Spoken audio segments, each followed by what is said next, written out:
حرام رشتے جہاں بھی قائم ہو جاتے ہیں، ظاہر ہے کہ اس کے لیے جو بنیادی اصول ہے وہ یہ کہ کیا بھانجی کے شوہر سے اس کا نکاح ہو سکتا ہے؟ بھانجی کی موجودگی میں تو نہیں، لیکن بھانجی فوت ہو گئی، کیا اب نکاح ہو سکتا ہے؟ ہو سکتا ہے۔ تو جہاں نکاح ہو سکتا ہے نا، وہاں پر یہ صورتحال فرق ہو جائے گی جس جگہ بھی۔ اور اگر آپ دیکھیں تو بہنوئی سے نکاح نہیں ہو سکتا، لیکن بہنوئی نہیں رہا نا، اب بہن وفات پا گئی تو کیا اس سے نکاح ہو سکتا ہے؟ تو بہنوئی کے ساتھ یہ جو ہماری سوسائٹی کی مکروہ غلیظ بات ہے، گندی بدکاری سے بھری ہوئی بات ہے، سالی یاد ہے گھر والی، اس کا مطلب جانتے ہیں کیا ہے؟ کہ سالی جو ہے وہ بھی گھر والی کی طرح ہی ہے۔ اسی وجہ سے سالیوں کے ساتھ انتہائی گپ شپ اور بہت کھلا ماحول، اور اکثر بہن کا گھر خراب ہو جاتا ہے۔ تو اسلام تو اس کے بارے میں واضح موقف رکھتا ہے، اور اس کے لیے میں نے اصولی بات اس لیے بتائی ہے کہ آپ لوگوں کا مائنڈ خود ورک کرے۔ اصول پتہ ہوتا ہے نا تو پھر اس کے لیے آسانی ہو جاتی سمجھنے میں۔ تو اصول ضرور ذہن میں رکھیں۔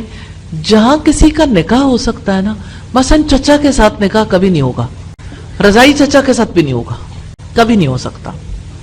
اچھا، آپ ماموں کے ساتھ کبھی نکاح نہیں ہو سکتا، رضائی ماموں کے ساتھ بھی نہیں ہو سکتا، ٹھیک ہے؟ تو رضائی رشتے سارے ایسے ہیں جہاں پردے کے احکامات وہ نہیں ہیں، کیونکہ رشتہ فرق ہو گیا نا۔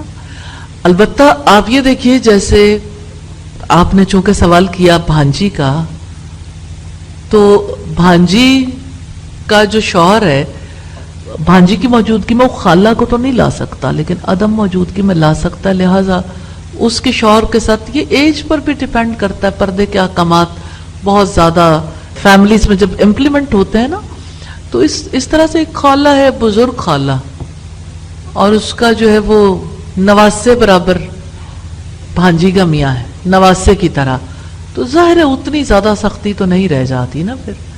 لیکن اگر کوئی خالہ چھوٹی ہے، بھانجی بڑی ہے، یہ دونوں ہم عمر ہیں، تو پھر سوال پیدا ہوتا ہے کہ خالہ خود جوان ہے تو بھانجی کا جو شوہر ہے اس کے معاملات فرق ہو جاتے ہیں۔ اب جیسے دیکھیے ہمارے یہاں تو یہ خالو سسر ہے، یہ ماموں سسر ہے، یہ چچا سسر ہے، تو شوہر کا چچا اور اپنا چچا اور رضائی چچا برابر نہیں ہوتے۔ تو شوہر کا چچا ہے، شوہر کا ماموں ہے، شوہر کا دادا، شوہر کے باقی رشتے جو ہیں وہ اس کیٹیگری میں نہیں آتے۔ دادا کی بات فرق ہے، یعنی زینت کا اظہار بھی نہیں کرنا چاہیے، اور بہت زیادہ اختلاط اچھا نہیں ہے، اور باقی یہ کہ سلام بھی کرنا چاہیے، اگر کہیں جواب دینا پڑے جواب بھی دینا چاہیے، بات چیت بھی کی جا سکتی۔ لیکن یہ جو ہمارے یہاں کا ماحول ہے نا، جس میں سارے رشتہ دار ہیں، سارے ہی گھر کے اندر لاؤنج میں بیٹھے ہیں، اور سب کمروں میں بھی آ جا رہے ہیں، نارملی اگر آپ ماحول کو دیکھیں تو عجیب طرح کا سلسلہ ہے نا۔ تو یہ اسلامی گھرانے نہیں ہے، اسلامی خاندان ایسا نہیں ہوتا۔